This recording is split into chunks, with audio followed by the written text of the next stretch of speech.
قرآن کریم میں ہے، اللہ ارشاد فرماتا ہے ان تنصروا اللہ ینصرکم ویثبت اقدامکم، اگر تم اللہ کی مدد کرو گے تو وہ تمہاری مدد اور تمہیں ثابت قدم کر دے۔ اب سوال یہ ہے کہ اللہ کی مدد کرنا، اگر تم اللہ کی مدد کرو گے یعنی اس کے دین کی مدد۔ صحابہ اکرام کیا کرتے تھے؟ اپنی ذات کے لیے انہیں کچھ بھی پسند نہیں تھا، انہیں کوئی گالی دے دیتا، انہیں کوئی برا کہہ دیتا، نبی کو برا کہہ دیتا تو نبی کچھ نہیں کہتے، لیکن اگر کسی نے دین کو برا کہا، شریعت کو برا کہا، قرآن کا مذاق اڑایا، اللہ کے احکام کو ہلکا سمجھا، تو پھر نبی اور نبی کے صحابہ اس کا بدلہ لیتے تھے اور انتقام۔ حضرت عائشہ صدیقہ رضی اللہ تعالی، حضرت ابو مسعود عقبہ بن عمر بدری، بدری بولے تو جو بدر کی جنگ میں شامل ہوئے ان صحابہ کو بدری صحابہ کہا جاتا ہے، ٹھیک ہے۔ بدری سے روایت ہے کہ ایک آدمی نبی پاک صلی اللہ علیہ وسلم کی بارگاہ میں حاضر ہوا اور کہا کہ میں فلاں کی وجہ سے صبح کی جماعت سے رہ جاتا ہوں کیونکہ وہ لمبی نماز پڑھاتا ہے۔ کسی شخص کا نام لیا ہوگا جو نماز پڑھاتے ہوں گے۔ اب چونکہ صبح کی نماز میں لمبی قرات کا حکم ہے، ٹھیک ہے۔ اچھا، آج کا جو ماحول ہے، اس وقت کا یہ جو حالات ہیں وہ یہ ہیں کہ زیادہ لمبی قرات بھی نمازیوں پر گرا گزرتی ہے۔ وہ یہ سوچتے ہیں کب رکوع میں جائیں گے، کب اللہ اکبر کہیں گے، ہیں تو نماز کو، اچھا اللہ کے نبی کی حدیث بھی ہے، سرکار نے فرمایا نماز نمازیوں کے مطابق پڑھاؤ۔ اس میں کوئی مریض بھی ہو سکتا ہے، اس میں کوئی ایسا ہو سکتا ہے جس سے زیادہ دیر کھڑا نہیں ہو ملے گا، اس میں کوئی مجبور ہو سکتا ہے، کسی کو کہیں جانا ہو سکتا ہے، تو قرات اتنی کی جائے جس سے کہ نمازی آسانی کے ساتھ نماز ادا کر سکے۔ بہت لمبی قرات کرنا بھی منع ہے، ٹھیک ہے۔ تو ایک آدمی نبی کی بارگاہ میں حاضر ہوا اور کہا کہ میں فلاں کی وجہ سے صبح کی نماز وہ لمبی پڑھاتے ہیں اس لیے جماعت سے رہ جاتا ہوں۔ راوی کہتے ہیں کہ میں نے بعث کے دوران نبی کریم صلی اللہ علیہ وسلم کو اس قدر غصے میں کبھی نہ دیکھا جتنا غصہ اس دن دوران تقریر دیکھا گیا۔ آپ نے فرمایا اے لوگو، تم میں سے کچھ نفرت پھیلانے والے ہیں، تم میں سے جو لوگوں کی جماعت کروائیں اسے چاہیے کہ مختصر کرے، کیونکہ اس کے پیچھے بوڑھے، بچے اور کام کرنے والے لوگ۔ تو اللہ کے نبی صلی اللہ علیہ وسلم کو اس بات پر غصہ آیا کہ ایک شخص صرف اس وجہ سے جماعت چھوڑتا ہے کہ بہت لمبی قرات کرتے، تو اتنی لمبی قرات کرنا کہ لوگوں پر گرا گزرنے لگے، یہ صحیح نہیں۔ اچھا یہ تو ہو گیا مسئلہ۔ اب میرا اپنا نظریہ، کسی کتاب سے نہیں، میرا اپنا نظریہ خود کا، وہ یہ ہے کوئی بھی کام نیکی والا جب تک دل سے ہوتا رہے کرو، اور جب دل کی جگہ جبر آ جائے پھر اس کام میں مزہ نہیں ہے۔ چاہے وہ نعت پڑھنا ہو، چاہے سلام پڑھنا ہو، اتنے لمبے دیر تک سلام پڑھتے رہنا کہ لوگ جو ہیں پھر ایسے ہی کہ ہاں اب کھڑا تو رہنا ہی نہیں۔ یہ میرے اپنے تجربے کی بات ہے، میں اس حدیث کی روشنی میں کہہ رہا ہوں، چونکہ جو دل کو پسند ہو وہاں تک تو طبیعت کے اندر، مزاج کے اندر اچھا پن محسوس ہوگا اور دل سے کرے گا آدمی، اور جہاں کوئی چیز اس کے مزاج کے آگے نکل گئی پھر اس میں وہ لطف اور مزہ نہیں رہتا۔ اب اس کی ایک مثال اور، مثال کے طور پر آپ کو دہلی کے اندر 10 مزاروں پہ حاضری دینی ہے ایک دن، تو پہلی جگہ آپ جائیں گے تو بڑے اطمینان سے پڑھیں گے، پھر دوسری جگہ بھی تھوڑا بہت اطمینان رہے گا، تیسری جگہ یہ ہوگا چلو فارملٹی کے لیے فاتحہ پڑھ لیتے ہیں، چوتھی جگہ بس فاتحہ پڑھی، جلدی سے سلام کیا کہ چلو وہاں چل رہے ہیں۔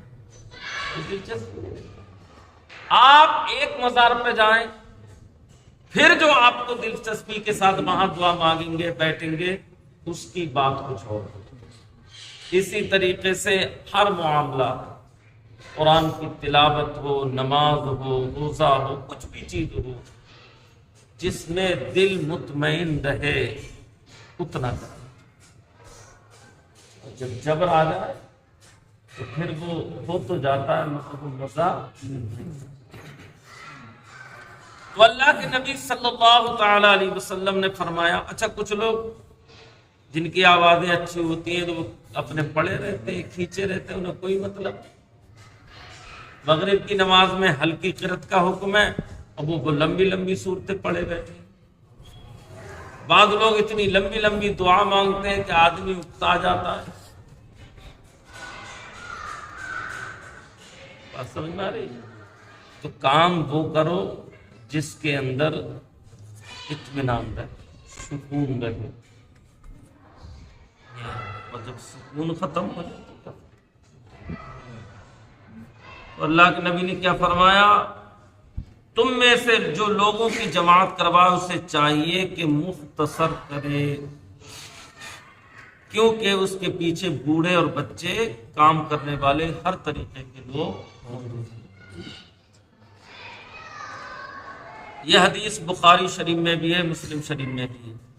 حضرت عائشہ صدیقہ رضی اللہ تعالی عنہا سے روایت ہے، رسول اللہ صلی اللہ علیہ وسلم ایک سفر سے واپس آئے، میں نے ڈیوڑی کو باریک کپڑے سے ڈھک دیا تھا۔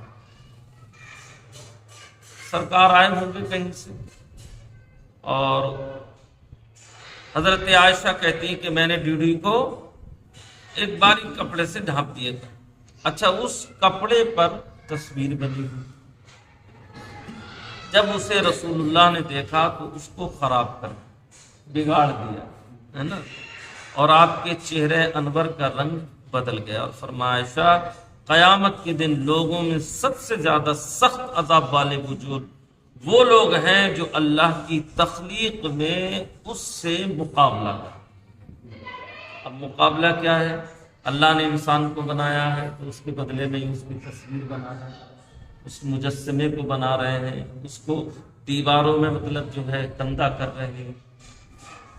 تو اللہ کے نبی نے کیا فرمایا، قیامت کے دن سب سے زیادہ سخت عذاب اگر جن لوگوں کو ہوگا تو وہ ہوں گے جو اللہ کی مخلوق، اللہ کی تخلیق میں اس سے مقابلہ کرتے ہیں، یعنی جو چیز اللہ نے بنائی ہے ویسی ہی چیز یہ لوگ بنانے کی کوشش۔ بلکہ ایک حدیث میں آتا اللہ کے نبی نے فرمایا کہ جو لوگ تصویر بناتے ہیں قیامت کے دن اللہ ان سے کہے گا اس میں روح ڈالو، جان ڈالو، اور وہ جان نہیں ڈالتا۔ تو سرکار کا غصہ کس وجہ سے تھا؟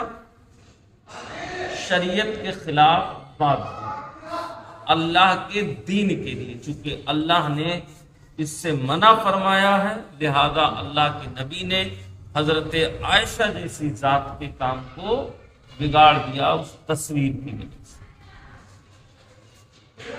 تو غصہ آئے دین کی وجہ سے آئے، شریعت کی وجہ سے آئے۔ کوئی نماز نہیں پڑھتا، آپ کو غصہ آنا چاہیے، اس لیے نہیں پڑھتا۔ کوئی حرام کھاتا ہے، آپ کو غصہ آنا چاہیے۔ کوئی اور شریعت کے خلاف شراب پیتا ہے، جوا کھیلتا ہے، آپ کو غصہ آنا چاہیے۔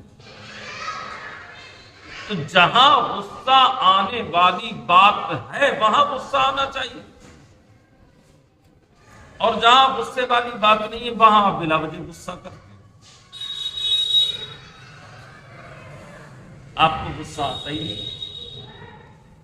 عورتیں آپ کی بے پردہ شادی بیاہ میں گھومتی پھر رہی ہے، پیٹھ کھلی ہوئی ہے، بازو کھلے ہوئے ہیں، آپ کو غصہ نہیں آنا، جبکہ غصہ آنا چاہیے آپ، شریعت کے خلاف ہے مگر غصہ نہیں آتا۔ غصہ کب آئے گا؟ کمزور۔ غصہ کس پہ آتا ہے؟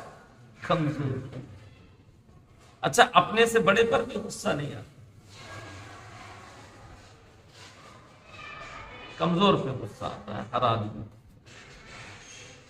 تو رسول اللہ صلی اللہ علیہ وسلم نے فرمایا کہ شریعت کے خلاف کوئی عمل دیکھے اس پر آپ کو غصہ، وہاں غصہ کرنا آپ کا جائز ہے، ٹھیک ہے۔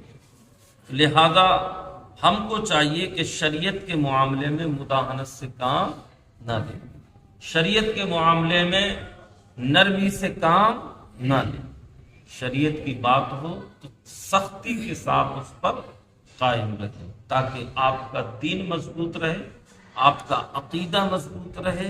یہی سبب ہے کہ صحابہ نے دین کی وجہ سے اپنے ماں باپوں کو بھی چھوڑ دیا تھا، رشتہ داریوں کو چھوڑ دیا تھا، گھر بار کو چھوڑ دیا تھا، مال و متاع، مکان، دکان سب چھوڑ دی تھی۔